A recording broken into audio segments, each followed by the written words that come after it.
Rosa. Betul? Iya, jangan bosan-bosan mendengar saya. Ratusan masyarakat dan FPMN aksi dalam rangka memperingati Hari Anti Korupsi Internasional dan guna memberi peringatan bagi kita semua akan pentingnya memberantas korupsi di negeri kita yang saat ini korupsi telah merajalela hingga sampai di desa-desa, di mana terbukti adanya beberapa oknum kepala desa yang sudah terjerat hukum. Bahkan untuk Kabupaten Nganjuk mempunyai trik rekor dalam hal ini, yang mana 2 bupati dalam 2 periode berturut terjerat perkara korupsi. Juga saat ini program pemerintah pusat PETS terjadi pungli di mana-mana dan berbagai kasus lainnya. Forum Peduli Masyarakat Nganjuk adalah salah satu lembaga swadaya masyarakat. Nganjuk, yang saya hormati Bapak-bapak petugas keamanan, baik dari Polri maupun dari TNI, dari Satuan Pengamanan, Security, yang saya hormati rekan-rekan media massa, LSM yang hadir pada kegiatan kali ini, yang saya banggakan koordinator-koordinator lapangan Forum Peduli Nganjuk. Yang saya juga sangat banggakan adalah rekan-rekan semua warga Forum Peduli Masyarakat Nganjuk yang masih setia dalam perjuangan ini. Assalamualaikum warahmatullahi wabarakatuh. Saudara-saudara, seperti apa yang kita sampaikan 3 kali rapat, yang pindah-pindah rapatnya, tentang kegiatan kita pada hari ini, yaitu kegiatan memperingati Hari Anti Korupsi Internasional. Korupsi sak donya. Korupsi itu bukan saja musuhnya Ngepung, bukan saja musuhnya Nganjuk, tapi musuhnya dunia internasional. Saudara-saudara, perlu saya sampaikan sedikit, kenapa ada ICW di Indonesia. ICW kuwi sing nanam adalah Bank Dunia. Bank Dunia yang menanam ICW, Indonesia Corruption Watch.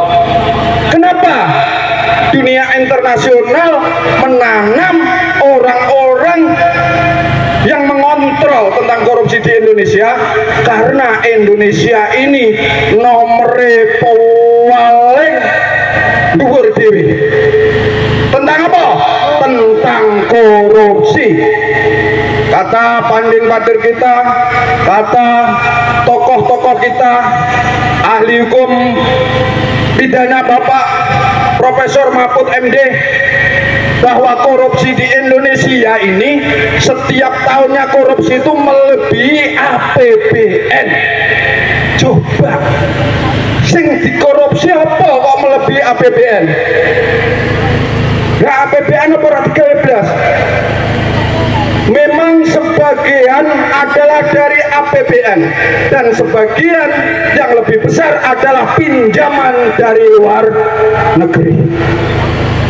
Pinjaman ini loh dikorupsi, Pak. Utang dikorupsi. Keadaan kita ini kalau kita baik-baik, tetapi anak cucu kita, Pak, nanti yang nanggung.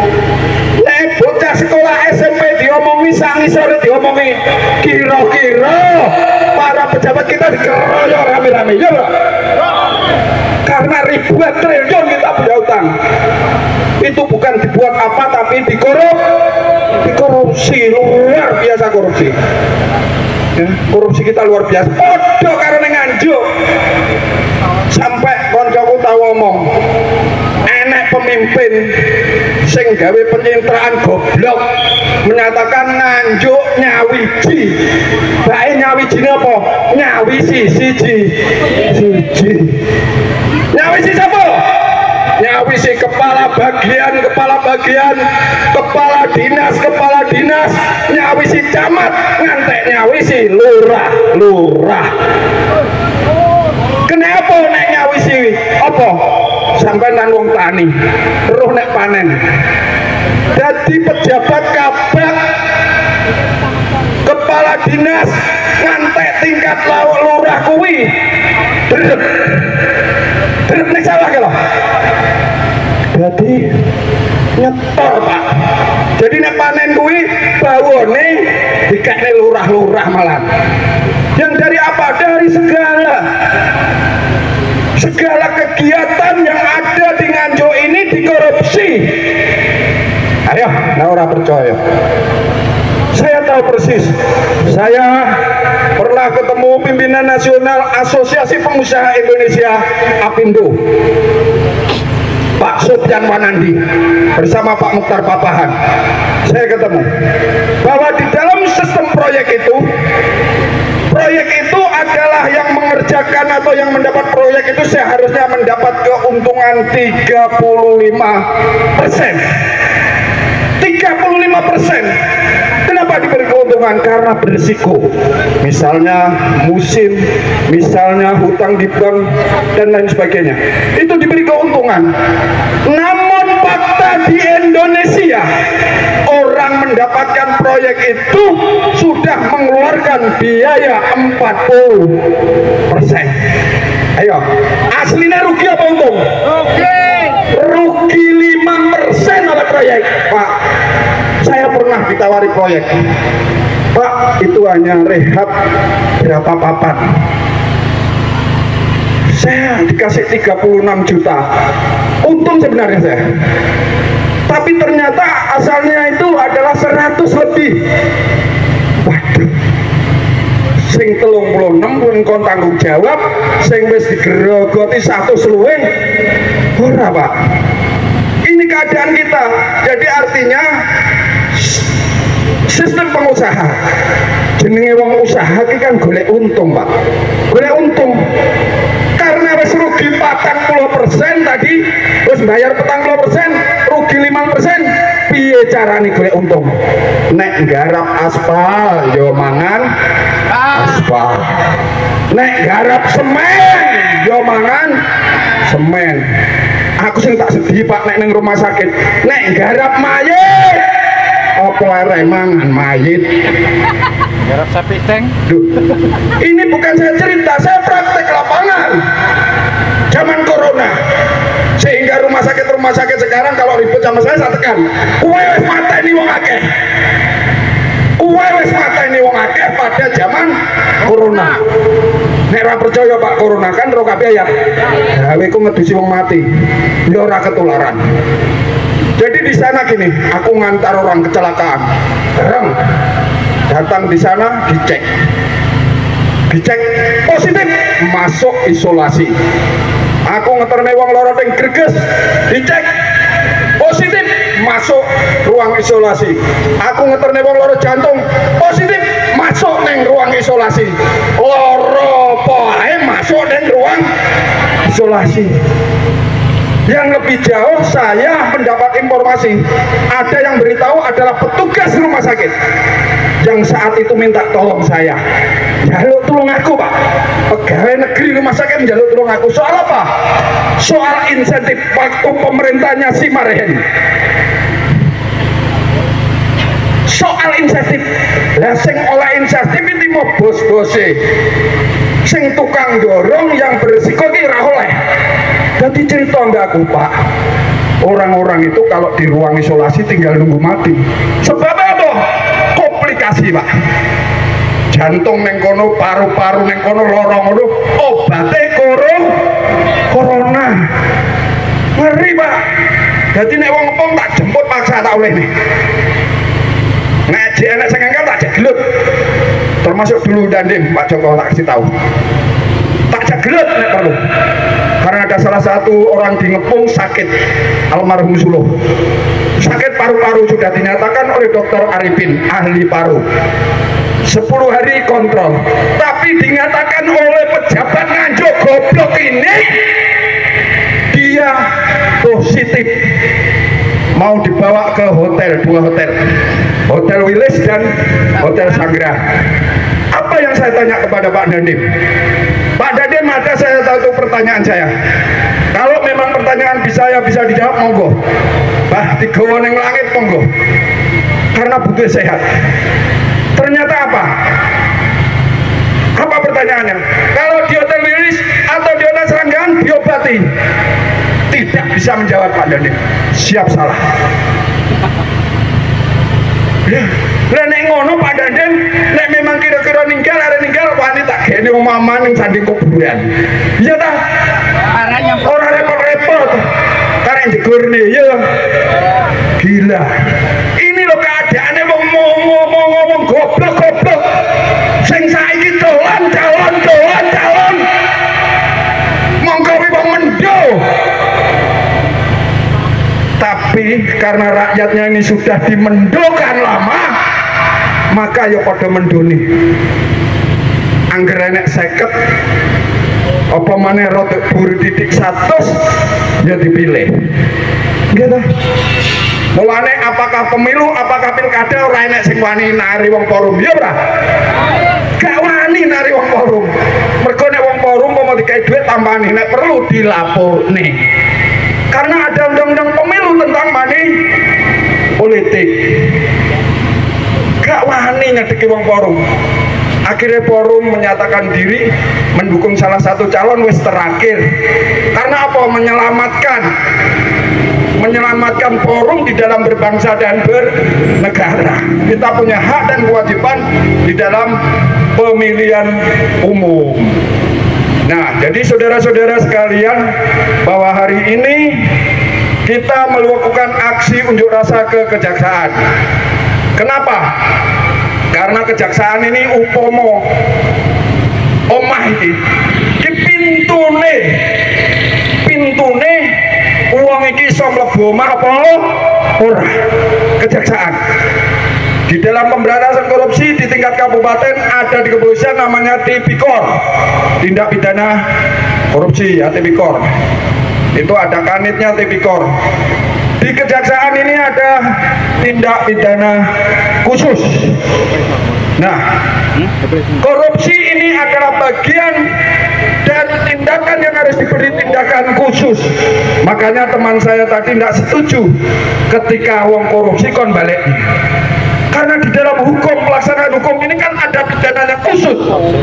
Bagi koruptor Pak, itu orang oleh remisi.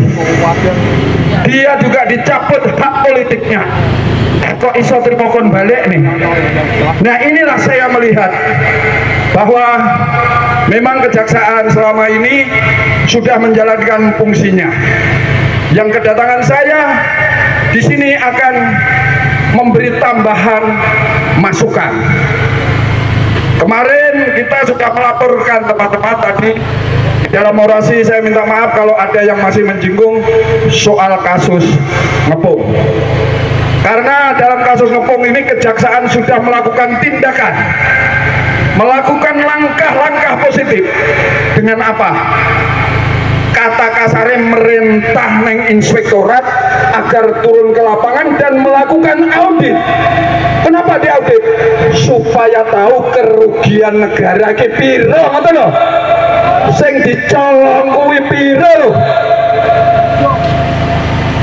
Dan saya sendiri sebenarnya kalau atas dasar iri sakit hati gak seneng karo lurah, kita laporkan mulai tahun 2016. Kenapa? Wong enek bajing mulai tahun 2016, betul enggak?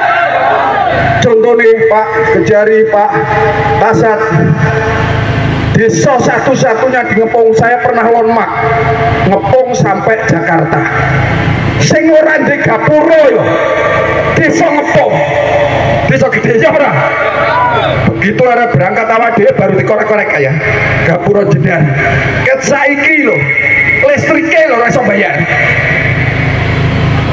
Saya melihat iri Pak, ke pisang, enek gambarnya pisang keropos, orang enek isine jadi Pak Aris, tapi enek gapurane gambarnya pisang walaupun gak enek isine. Kita ke Rawamarto, kemarin perbatasan Gedung Boto, yo enek Pak, tapi batas-batas desa Ngepung ki ora enek Pak. Jadi terlalu ya Pak, terlalu. Nah kemudian yang masukan saya tadi dari teman-teman sudah diceritakan 11 titik dan lain sebagainya. Masukan saya selalu yang dibuat permainan antara kepala desa, camat, PMD dan bupati-bupati di Nganjuk ini adalah apa? APBDes perubahan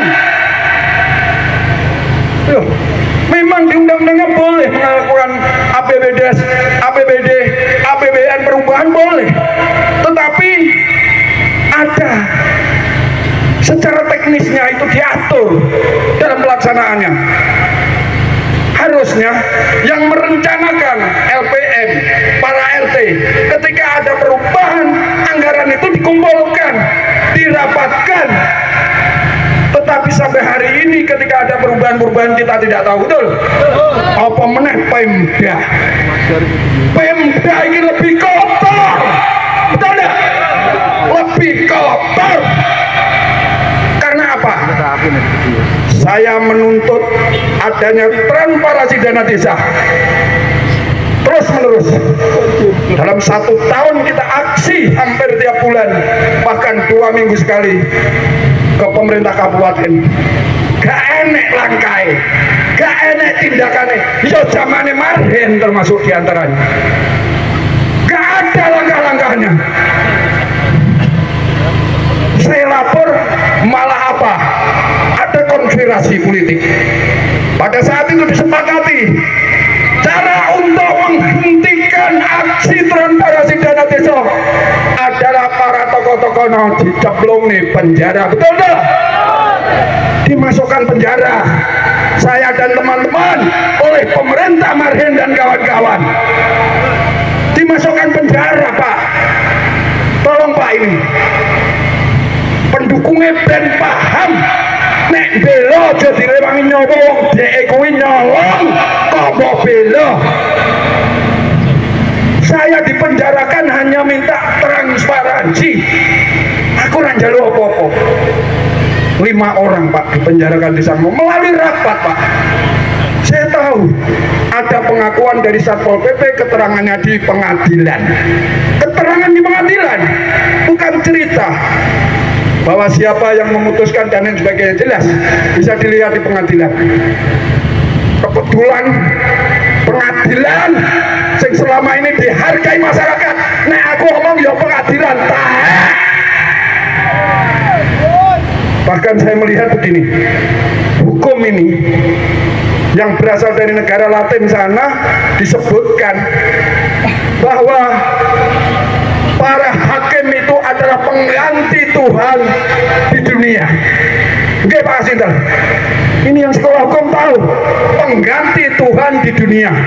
Kalau kita milih nih atur poros pini sepuh para yai ngopo, engkau nek hari kebangkitan tangane sampean omong dewi, cangkeme sampean omong dewi, mripate sampean omong dewi. Artinya apa? Fakta dulu baru Gusti Allah. Iki karena Pak Yanto ke api direwangi antek kuru kayak surga. Pak Suyati kayak gaene bengak-bengok kayak neraka tapi kayak asin. Pip neraka sing pip. Jadi arep menuh apa-apa enek. Nggih niki contone ning LP nang penjara niku enten yang namane neraka pip. Kulo nek bengi iso mangan mie ayam sego goreng. Pengen apa kulo saged? Mergo kulo pip. Kanca-kanca pip dianten. Lah Pak Hakim neng Indonesia rata-rata bukan mengedepankan fakta. Pak polisi, Pak jaksa dianggap duduk wong, duduk pejabat. Karena berkasnya Pak jaksa, berkasnya Pak polisi diguak neng tong sampah tepakin. Karena apa? Kekuatannya di Palu. Lah jaksa orang lain nggak Palu, polisi orang lain nggak Palu. Dia duwe Palu. Dia yang memutuskan sampai mohon maaf Pak ya. Artinya yang didulukan adalah hati nurani. Faktanya surat dianggap kerjanya Pak polisi berbulan-bulan, Pak jaksa berbulan-bulan digua kalau hakim-hakim ini. Ben gak terima. Lapornya aku pengen ini dibongkar, tak bongkar deh. Aku ya sekolah hukum, aku ya praktek hukum, tahu hukum. Gak main-main Pak. Podo luwe sumbernya podo, prosesnya kitab undang-undang hukum acara pidana dasar hukumnya adalah kitab undang-undang hukum pidana, podo. Dan kewenangannya penyidik mulai tingkat polsek sampai Mabes Polri podo, termasuk menahan, menangkap dan lain sebagainya. Makanya kalau nanti ngomong kali konco-konco pesantren kulon ini alun-alun, Mas, sampean orang usah ngomong karo aku wis bolak-balik, aku wis ping 3 Mas ini. Aku ngaji ki wis ping 3, Pak. Ning Kaltim kono ping 7. Ditambah ning kampung halamanku ki pisan, wis ping 3. Kasusku ki termasuk kasus nasional sebab sing nomor 2 pasale 160 niku menghasut. Menghasut niku napa manune makar, Pak. Lah ngaku untuk perusahaan kok jadi makar lebih to, gak nyambung. Pasal karet. Artinya gak nyambung. Ya, gak nyambung. Ini perdata. Kita serikat buruh tahu ya soal itu. Jadi sekali lagi, mulane nek enek perkara Mas, bengi kok bengi, paranono Pak Hakim nek lanang. Kocon kok nek wis metu puas deh, ya dong. Nek puas ben enteng awak dhewe putusane, ben menguntungkan kita. Karena apa? Hati nuraninya yang dikedepankan. Saya waktu sidang-sidang, ketuanya itu Pak Kasih itu, Pak Roy. Saya lihat Pak Roy ini memang mau ngerok apik. Begitu mau mutus kan diganti, Pak. Ketua majelisnya diganti, digolek ini sing kejem, sing jaluk dikocok. Akhirnya diputusnya 8 bulan. BAP dari kepolisian, kerugian yang ditanggung oleh pemerintah daerah 750.000. Mergo apa, Pak? Grendel cepot, ngelas tul-tul 750 sekarang. Oh, Tapi direkayasa sampai besi siku kisor nih, Pak. Ya aku peroso kira-kira saya nyepoti besi siku. Monggo pada saat kejadian tangan saya baru megang gini, Pak Kasat Intel pada waktu itu. Pak Yadi jangan, tapi cepat plong, Pak. Jadi artinya sekali lagi, saya tidak pernah merasa dikorbankan, saya tidak pernah. Dan saya tidak pernah menyesali hal itu. Karena ketika hal itu saya sesali, Bung Karno menyesal, negara kita orang merdeka, ya Pak. Bayangkan Bung Karno dibuang di Ende Timur-Timur melahirkan apa? Marhenisme. Ideologi semangat baru. Ketika dibuang di Sumatera Barat melahirkan Ibu Megawati dan saudara-saudara. Artinya malah dipeman itu uang. Karena apa? Bung Karno berjuang dengan ikhlas untuk memerdekakan negara kita. Ini contoh-contoh yang harus kita ikuti. Makanya kalau kita di penjara karena bela kepentingan nasional, bela kepentingan bangsa seperti apa yang disampaikan orator pertama tadi, bahwa kita punya kewajiban bela negara. Itu bunyi konstitusi. Di dalam konstitusi kita pasal 30 adalah setiap warga negara berhak untuk melakukan bela negara. Jadi ini teman-teman sekalian, kedatangan kita ke Kejaksaan hari ini adalah di samping akan memberikan masukan-masukan terkait khususnya perkara yang ada di Desa Ngepung secara umum, bahwa di Nganjuk ini 264 desa. Dulu saya dari dalam pesantren itu mendapat informasi dari teman-teman lurah yang ada di dalam. Apa informasinya? Bagaimana kau bisa memenjarakan kepala desa? Kalau melalui asosiasinya, omah etan itu dibagi per dana desa cair itu adalah 5 juta. Ping 200 juta berapa? Omah kulon ya dibagi 5.000 ping 200 juta papat.